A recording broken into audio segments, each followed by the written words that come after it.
Hey, so I just watched the first season of The Walking Dead and I just wanna talk about it for a bit.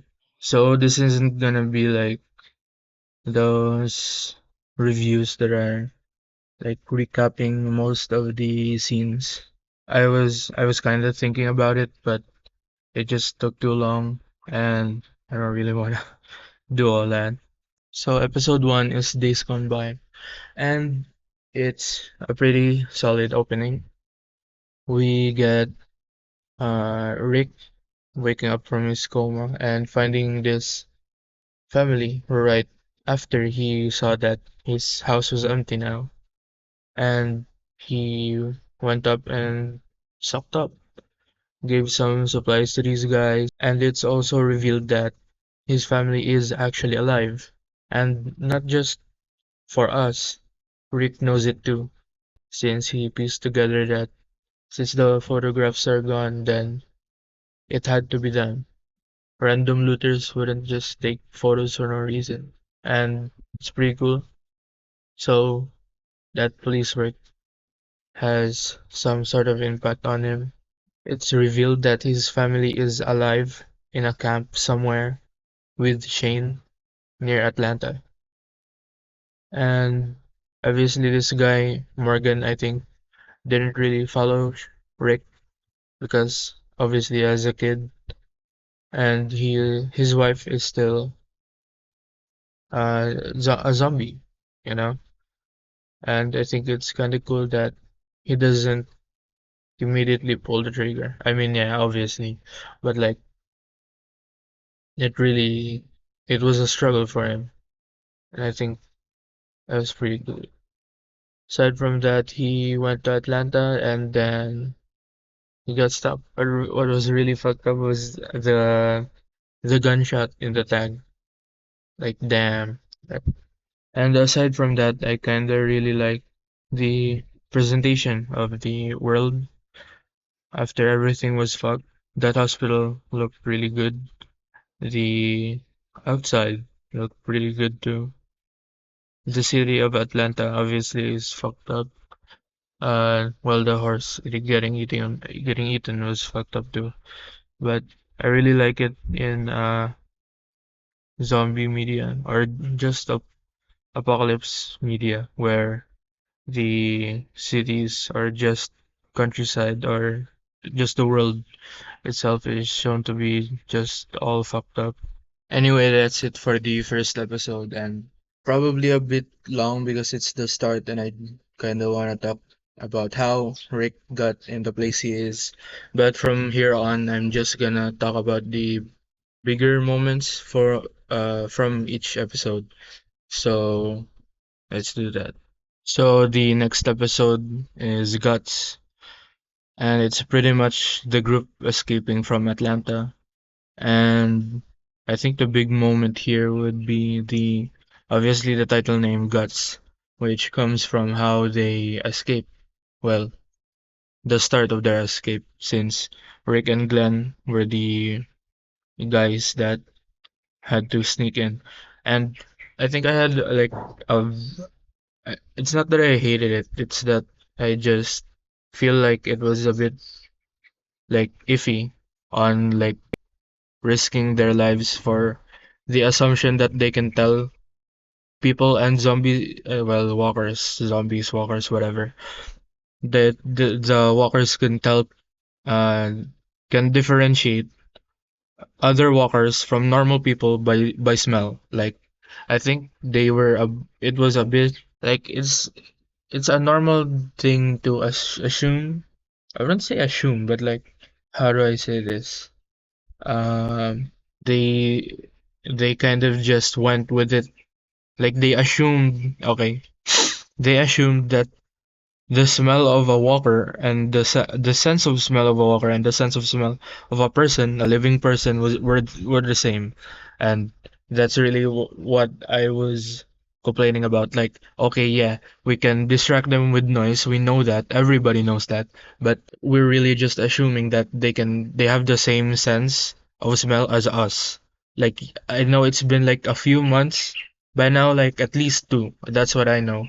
But it's let's just like they were just lucky that there were two people, no, two zombies in that alley that so they could test that it actually works. And that's really what I'm angry about. Again, not really angry. I'm peeved. That's the word, peeved. So yeah, it in the end it did work and it does kind of make sense. I'm just saying that I feel like damn, you could have risked your life on that if you weren't right. Obviously they ended up being correct. Well, Rick was the guy that I'm saying. That's so weird. Saying is Rick. Rick obviously was right that they could just smear themselves in the guts so they could blend in. Obviously, some shenanigans happened before they could escape, but let's skip through that. And the other point I wanted to talk about is they just left that guy up there.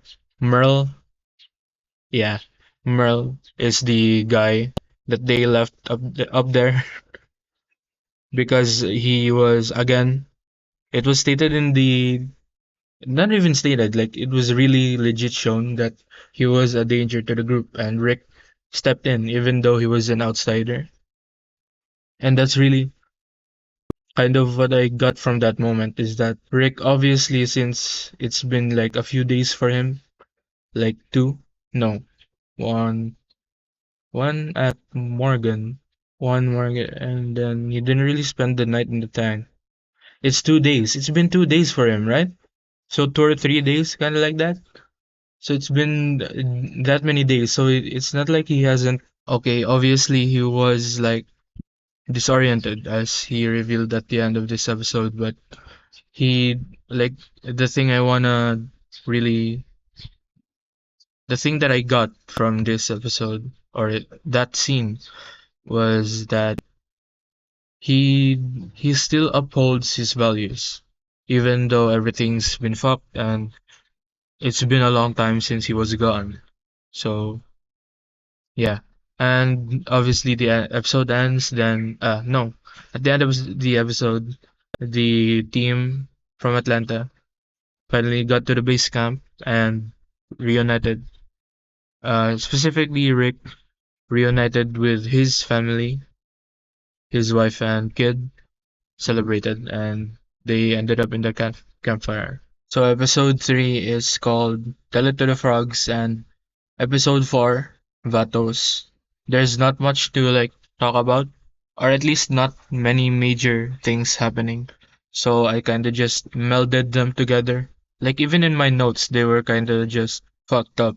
Rick and Daryl go back to Atlanta to get Merle, alongside T-Dog.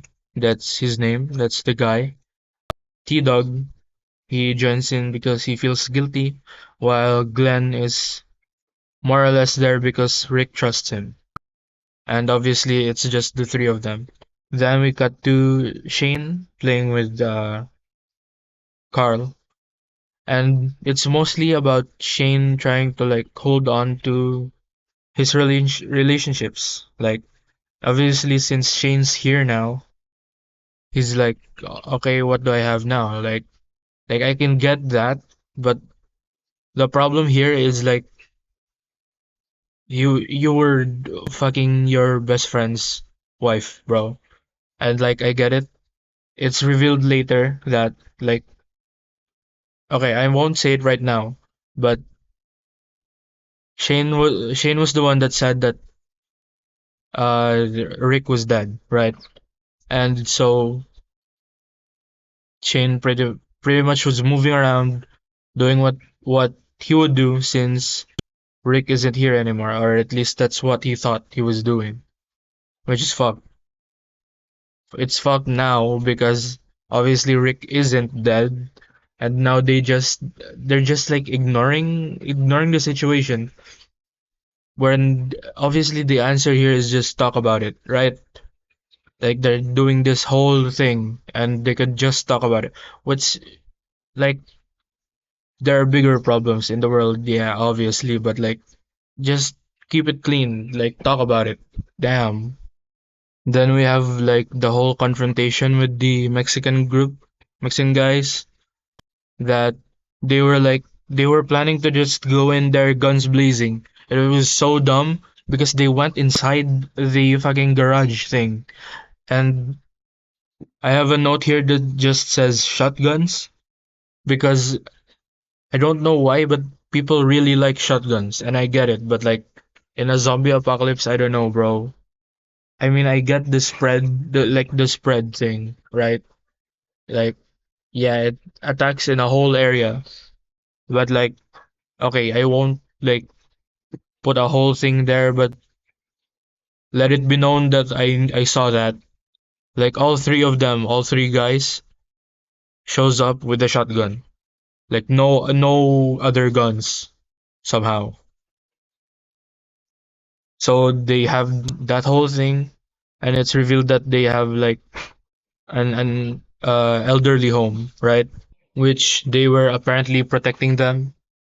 And Rick, who is like obviously the righteous guy, couldn't just like leave from this, so he gave them some guns. So again, Rick's playing the nice guy, and just put a pin in that. Then the base camp gets invaded, and they get sneaked, so a bunch of them like get bit or die, or get bit and die. So since the group were still going back from Atlanta, they had less defenses, so more of them got screwed than usual. Thing here is, I'm not exactly that like fucked about it. Obviously, there was that Wanderer zombie from earlier in the episode, which was pretty much a sign of what was about to happen. And yeah, I didn't really feel that bad about. Obviously, there's that one girl, Amy. Yeah, Amy. Amy died. Sucks, but we didn't really get to know her. We had that like brief snippet at the start of the episode, but like that's not going anywhere. Also, that abuser guy died, so like sucks to suck for that guy. Screw that guy. Episode 5 is called Wildfire. And I'm gonna tell you right now, my notes are kind of fucked up. Like, some parts of last episode are on here for some reason. In this episode, everybody buries the dead and, like, burns the walkers. Rick and Shane kind of get into a scuffle of, okay, so what should we do now? While Rick is on team, let's go to the CDC.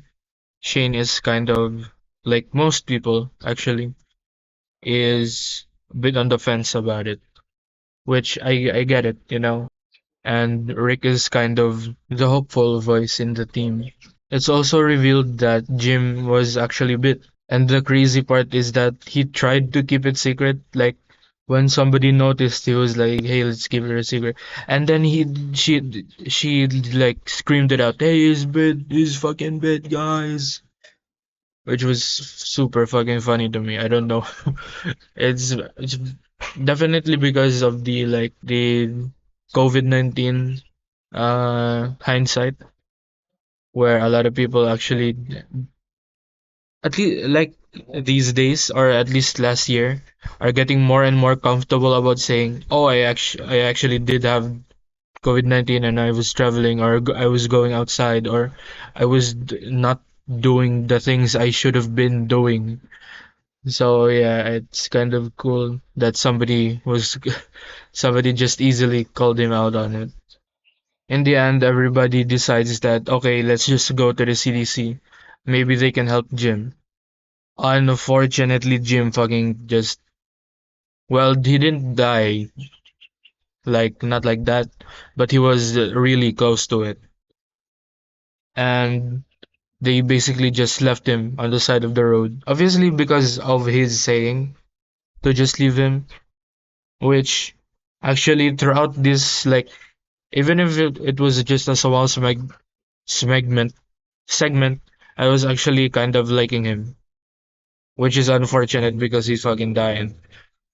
Anyway, once they get there, it's kind of a replay of the first episode where it was showing the CDC place headquarters, and it was showing the scenery of how many dead people there are. And again, a recap of what I said earlier is I really liked it. I really like seeing the environments of places like these abandoned and empty and just a lot of dead people. This kind of reminds me of like a Left 4 Dead map. I don't know why.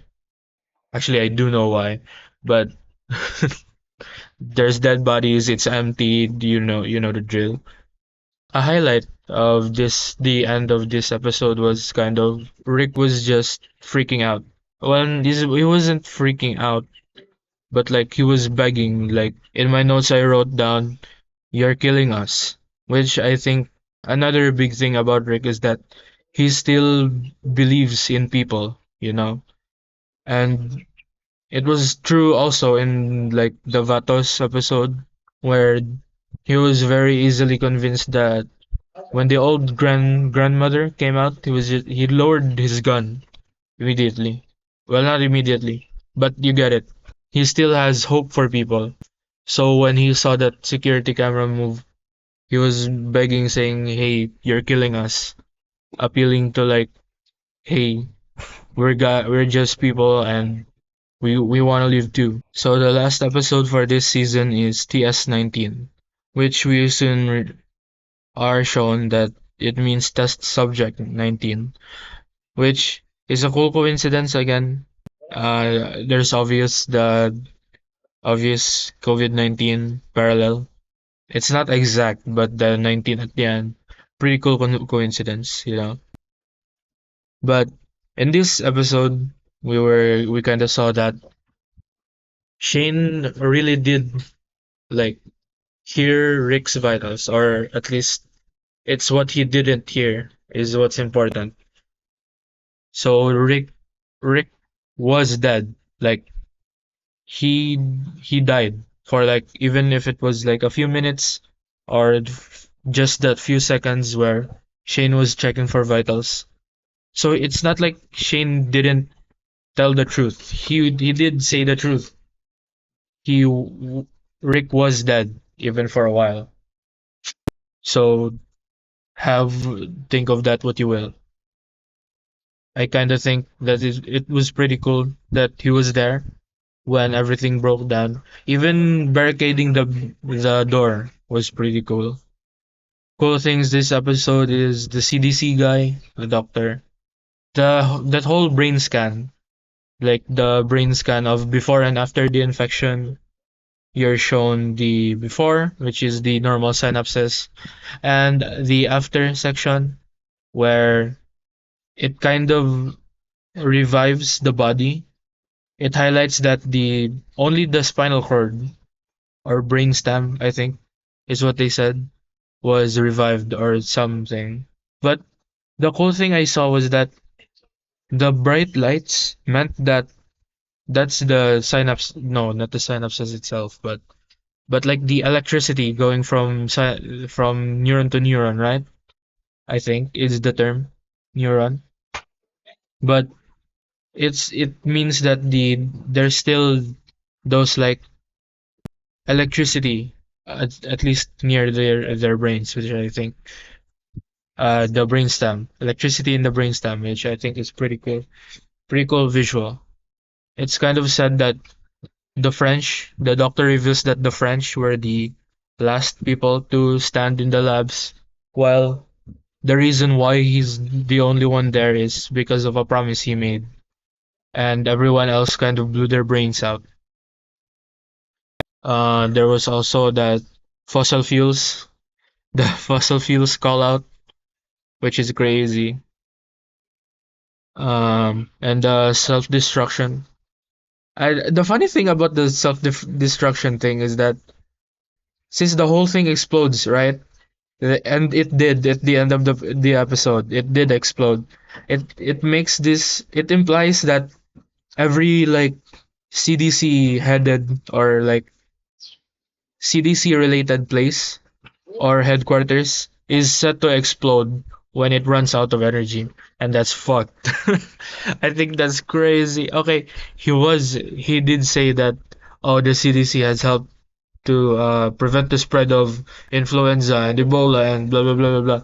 And it implies that the CDC, at least in this universe, is so serious that they have a self-destruction for when they run out of electricity, which is cool and it's also crazy. So obviously the place explodes just before they escape. They use the grenade to open the window. Well, open the window. And yes, I did count. It was 5 seconds. And CGI. It was 2010, and obviously the CGI was like a jump scare on the window, but it was all right. It was all right. Okay. So obviously the doctor and the other girl died inside, and obviously Dale and what's her name actually escaped. And that's it for The Walking Dead season 1. Obviously I didn't say like everything, but it's just like a recap and what I thought. And I should also talk about what I think of what I think will happen in the next episode. Next episode, next season. For next season, I have a bunch of things to talk about. Just some speculations. And first is what happened to Morgan. He was the first guy that Rick met, and he still has that uh he still has the radio. So I hope we get something from that. Obviously something had to have happened since he's not really answering. So it might have been, oh, he ran out of batteries, or something actually did happen that is worse than losing your batteries, which, we know what that is. So something bad might have happened to them, which is the current assumption. My next thing is about the French. When the doctor said that the French were the last in the labs. So two things could be taken from that, which is the the CDC side that were French were the last to fall, and therefore that part of the French researchers in America were the last to fall, or the French, as in the scientists that were located in France, were the last to fall. So the assumption is basically it's either the US, the zombie thing is just a localized virus plague thing, or it could be talking about the French, as in the people in the scientists that are in France, which insinuates that this thing is worldwide, and that's kind of it's not a theory, it's just an assumption. In other news, the doctor also whispered something to Rick. So, with how Rick reacted, he was kind of shocked. So, we can't really get a lot from that. So it's either the doctor being like, "Oh, you will be thankful. Uh, oh, you won't be thankful for me because this part of the world is actually gone," or something like that. Or you can get some help from here. I'm kind of leaning on the more miserable side. Maybe maybe that's more likely. But I'm not but it also makes sense if he was like, "Oh, the last time I had a signal it was from here." So again, there's no like one thing because we know nothing. The only thing we have from that is how Rick reacted, which was he was kind of shocked. which again isn't really narrowing it down. It could be two things, could be a really bad thing, could be a really good thing. And yeah, and that brings us to the last part, which is where do they go now? I'm not exactly an expert on geography, so I have no idea how America is laid out. So I don't really know where they are right now. Maybe they're still in Atlanta or somewhere near. But the next big thing really is what do they do now? So they could probably just follow what the doctor said if somehow the doc like gave them some instructions or something. But right now they're pretty clueless because the end of the episode was just that big CGI explosion. So yeah, I really did like this show. And that's about it. I really like the season as a whole, really. And there's a small list of things I actually don't like. Well, yeah, I don't like. I don't hate it, but I just don't like it. Is one, the arrow pulls. I don't know why, but when Daryl like pulls the arrows off of the zombies, they would make this loud squelching noise, and I really don't like that. It's not bad. It's just weird. It happened with the pickaxe too in whatever episode that was, I think 5. But yeah, it's nothing too crazy, but the second is shotguns. Fuck you. Then the next one is preferring guns over melee. Like I get it. It's a zombie apocalypse. There's gonna be guns. People like guns. Everybody loves guns. I just feel a bit peeved that they don't do melee more. Then the characters. I have a top 5 here. It goes from Rick, Dale, Shane, Glenn, then Lori. The only one I'm gonna really be talking about is Lori. And the only reason why she's barely on the top 5 here is because T Dog was just not interesting enough.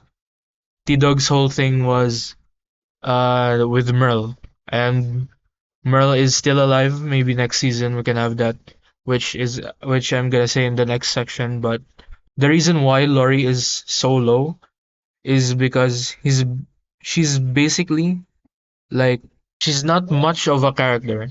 Okay, like yeah, she's there. I really like the scene where she pushed off or scratched Shane. That was cool. That was good for her and her character. Obviously, I still think they should finally just talk this out next season. But yeah, I think there could have been more to be done with Lori rather than this like, oh, she's in the middle of this like tug of war between, well, not really tug of war, but like the drama between Rick and Shane. It's just that there's not much happening. So I hope in the next season they work that out and maybe give Lori something else to do other than just be the wife, you know. And this video is pretty much just a short vlog of mine. If you somehow got here, if anybody got here, and like tomorrow or in a few years, maybe 10 years, that's crazy. But yeah, that's kind of it. This shit is 30 minutes long. What the fuck?